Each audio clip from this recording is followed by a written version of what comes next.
This is Paritosh और आप देख रहे हैं मनी टॉक। आज इस वीडियो में हम बात करने वाले हैं अभी रिसेंटली जो आप लोग शायद मार्केट में अगर आप जान रहे होंगे तो सुन रहे होंगे किस इंडसइंड बैंक के बारे में। हुआ क्या है, थोड़ा सा अपडेट दे देता हूँ। आज ये स्टॉक तकरीबन 25% से ज़्यादा गिर गया है। एक बिकॉज द फॉरेस्ट ट्रांजेक्शन का मिस कैलकुलेशन रिकॉर्ड हुआ है। 10 मार्च को वो बजट उनकी बोर्ड ऑफ मीटिंग के बाद अनाउंस किया गया है। उसके बाद ये स्टॉक तकरीबन 25% से आई थिंक 27% के आसपास गिर गया है स्टॉक। और उम्मीद की जा रही है क्योंकि बिकॉज काफ़ी सारे जो एनालिस्ट है और मार्केट एक्सपर्ट है, they are also concerning the internal control team for the IndusInd bank की ये मिसकैलकुलेशन हुआ है। तो मैं पूरा फियस्को समझाता हूँ पूरा डिटेल के साथ में, कैलकुलेशन के साथ में, और बेसिकली ताकि आपको एक आसान सी भाषा में समझाता हूँ हुआ क्या है।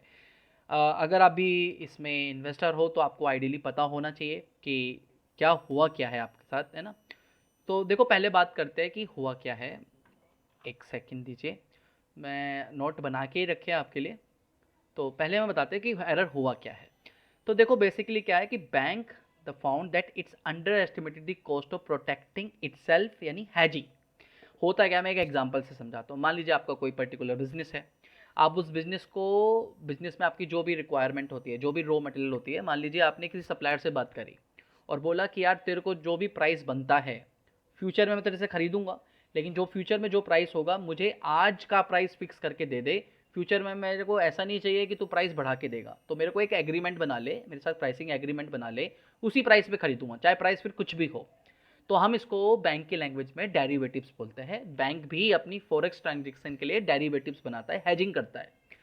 तो इसी तरीके से जब आपने मान लीजिए कोई आपका बिजनेस है, आपने कोई प्राइसिंग एग्रीमेंट बनाया, लेकिन कुछ समय के बाद जब वो फाइनल बिल आपके हाथ में आया तब आपको मालूम चला कि यार ये जो कॉस्ट है, जो मैंने प्राइस एग्रीमेंट बनाया था वो तो ठीक था, लेकिन उससे ज़्यादा मुझे पैसा पे करना पड़ रहा है। क्यों? क्योंकि उसके रिलेटेड उस एग्रीमेंट को बनाने का कॉस्ट और जो अदर एक्सपेंसेस होते हैं, कुछ ट्रैवलिंग शिपिंग एक्सपेंसेस होते हैं, वो तो मैंने कंसिडर करे ही नहीं। तो उसकी वजह से मेरा बिल मुझे ज़्यादा देना पड़ा। तो वो ही सेम फियस्को हुआ आपका इंडसइंड बैंक के साथ में। अब हुआ क्या कि जब वो डेरिवेटिव्स बनाते हैं तो उन्होंने डेरिवेटिव्स बनाने के साथ में जो हैजिंग के अदर एक्सपेंसेस होते हैं, अदर कॉस्ट होते हैं, वो उन्होंने कैलकुलेट की नहीं। और जब वो कैलकुलेट इस बोर्ड मीटिंग के बाद सामने आई कि भाई यार ये तो हमने गलती कर दी, तो उसके बाद ये सारा फियस्को चल रहा है मार्केट में इंडसइंड बैंक का। तो बेसिकली हुआ क्या था कि इंडसइंड बैंक का सेम सिमिलरली यही कहानी थी जो मैंने आपको बताया। और इसकी वजह से ये बेसिकली जो मिस कैलकुलेशन हुई है, इसकी वजह से तकरीबन 1600 2000 करोड़ का नेटवर्थ ड्रॉप हो सकता है। ठीक है, 1600 2000 करोड़ तक का नेटवर्थ ड्रॉप हो सकता है इन द कमिंग क्वार्टर्स। अब बेसिकली इसमें इफेक्ट क्या हुआ है, तो बेसिकली प्राइस हुआ है इफेक्ट। ठीक है, तो बैंक का स्टॉक का जो प्राइस है वो फेल हो गया है because investors raise concern, the value of the investment took a hit. And imagine, अब मान लीजिए आपके पास कोई कंपनी का स्टॉक है और उस कंपनी का स्टॉक गिर गया है, तो आपने कंपनी की होल्डिंग है आपके पास, वो गिर गई है। तो एक फेस मैं थोड़ा सा और बताता हूँ आपको कि हुआ क्या था कि सितंबर और अक्टूबर में ये ट्रांजेक्शन थी जिसकी डिस्क्रिपेंसी पाई गई है, और बैंक ने इसको डिस्क्लोज करा है 10 मार्च 2025 में आफ्टर देयर बोर्ड मीटिंग। ठीक है, रीजन क्या था? The mistake happen because the bank miscalculated the cost associated with the past, जैसे मैंने बताया past forest transaction.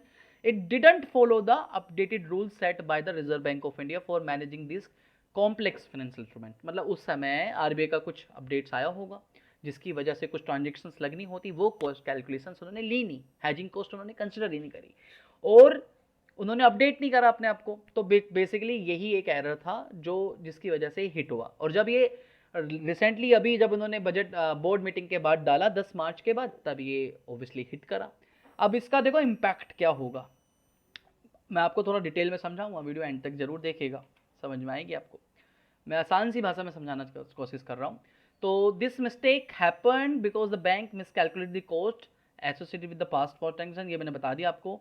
Stock market का रिएक्शन आपको मालूम ही है कि स्टॉक ऑलरेडी 26-27% गिर गया और गिरेगा आने वाले वीक में।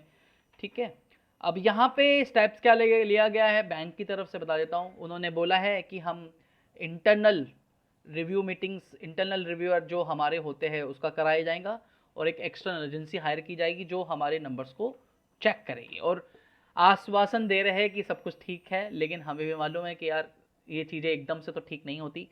मेन चीज़ आप लोगों के लिए क्या है जानना, अगर आप इंडसइंड बैंक के स्टॉक के इन्वेस्टर हो तो देखो है क्या कि यहाँ पे बोला गया है, जो उनकी कॉन कॉल हुई थी और जो उनकी मीटिंग्स हुई थी, the loss will be recorded in the upcoming financial reports, यानी Q4 का जो 2025 का होगा उसमें और Q1 होगा 2026 का, उसमें ये लॉस रिकॉर्ड किया जाएगा, यानी वहां पे कंसिडर किया जाएगा। अपनी जो भी पेमेंट डिले हो रही है आगे करेंगे, यानी आने वाले जो क्वार्टर्स है वो इंडसइंड बैंक के गए, डूब गए, ठीक है। तो ऑब्वियसली अगर आप इन्वेस्टर हो तो आपको ये जो बेसिकली स्टॉक है और गिरेगा, बिकॉज 1600 2000 करोड़ की जो नेटवर्थ है वो एडजस्ट की जाएगी आने वाले क्वार्टर्स में। इसके ऊपर क्या हो गया, इसके ऊपर ये हो गया कि जो एनालिस्ट है they are raising a concern कि लाइक भाई इंटरनल कंट्रोल कर क्या रहा था, ये चीज़ें तो पहले उनको खबर पता हो जानी चाहिए थी। तो दैट्स द रीज़न उन्होंने इसकी जो रेटिंग है, वो टारगेट प्राइस है, वो basically they have lowered their targeting and ratings, उन्होंने डाउन कर दी है, और जिसकी वजह से आज इंडसइंड बैंक झपाक से 25% से ज़्यादा गिर गया और आने वाले वीक्स में और गिरेगा, ठीक है। अभी एक बार चार्ट दिखाता हूँ, थोड़ा सा और अच्छे से समझ में आएगा। ये कहानी अभी की तो नहीं है ना, इस इंडसइंड बैंक का देखोगे तो ये जो रेड सी दिख रही है ना आपको कैंडल, ये एकदम नीचे स्टॉक गिरा है, ठीक है। 10 तारीख को यानी कल बोर्ड मीटिंग के बाद ये अनाउंस हुआ, आज उसका इम्पैक्ट आपको देखने को मिल गया। रिलेटिव स्ट्रेंथ जो हमारा स्टॉक को नापने का, लाइक उसकी स्ट्रेंथ कितनी है, वो भी देख ही रहे हो, नेगेटिव चली गई है। अब मेरा इसमें टेक ऑन क्या है मैं थोड़ा सा आपको देता हूँ, ठीक है। देखो भाई गाइस, जब भी इस तरीके के मौके मिलते हैं डेफिनेटली स्टॉक तो गिरता ही है, ठीक है, वो तो है, हमें पता है। आज तकरीबन 600 साढ़े जो भी रेंज चली है 650 में, तो इसको ट्रैक नहीं करता लेकिन फिर भी बता रहा हूँ। ये स्टॉक तकरीबन हमारा जो ये प्राइस है तकरीबन कितना है, 666 650 के आसपास चल रहा है। कल और गिरेगा स्टॉक, ठीक है, आज जितना गिर सकता था गिरा। और इसका 250 250 तक की रेंज में पहले भी गया है। मुझे उम्मीद है, मुझे ऐसा लगता है कि स्टॉक उस लेवल तक तो पहुंच ही जाएगा, ठीक है, 250 300 तक की रेंज में पहुंचेगा, जब तक कोई एक फर्दर इम्प्रूवमेंट्स या फर्दर कोई एक कमेंट नहीं आ जाता। और मुझे लगता नहीं ऐसा आएगा क्योंकि आने वाले क्वार्टर्स तो बहुत खराब है। सो दैट्स द रीज़न मुझे लगता है 250 300 तक की रेंज में पहुंचेगा। अगर आप एक लॉन्ग टर्म इन्वेस्टर हो तो यार आपके लिए तो मौका है, आपके लिए मौका है कि इंडसइंड बैंक का स्टॉक आपको अच्छे प्राइस में मिलेगा फिर उस समय, क्योंकि यार ये फियास्को ज़्यादा लंबे टाइम तक तो चलेगा नहीं। इवन बैंक भी डोंट एक्सपेक्ट कि ऐसा वो करेगा, उनकी जो भी ऑडिटिंग टीम होगी वो उसको डेफिनेटली उसको करेक्ट करेगी, रेक्टिफाई करेगी, तो ये बहुत लंबे समय तक तो नहीं चलेगा। बट लेकिन एज एन इन्वेस्टर आपके लिए मौका होगा, उस समय आपको बहुत अच्छे प्राइस पे ये स्टॉक मिल रहा होगा।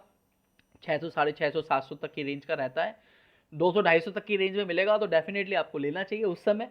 लेकिन मैंने जो पूरा फियास्को है क्या है, मोटा मोटा एक थोड़ा सा रिपीट कर देता हूँ कि फॉरेक्स ट्रांजेक्शन्स थी जो कि हैजिंग कॉस्ट थी, जो उसकी कैलकुलेशन थी वो मिसरिप्रेजेंट नहीं बोले जाएंगे, मिसअंडरस्टूड की गई, या लाइक उसको कैलकुलेशन गलत लिया गया, और जिसकी वजह से जो सितंबर और अक्टूबर 2024 की थी, जो कि अब 10 मार्च को बोर्ड मीटिंग के बाद उन्होंने डिस्क्लोज करा है, जो आने वाले क्वार्टर यानी Q4 2025 और Q1 2026 में रिकॉर्ड किया जाएगा लॉस।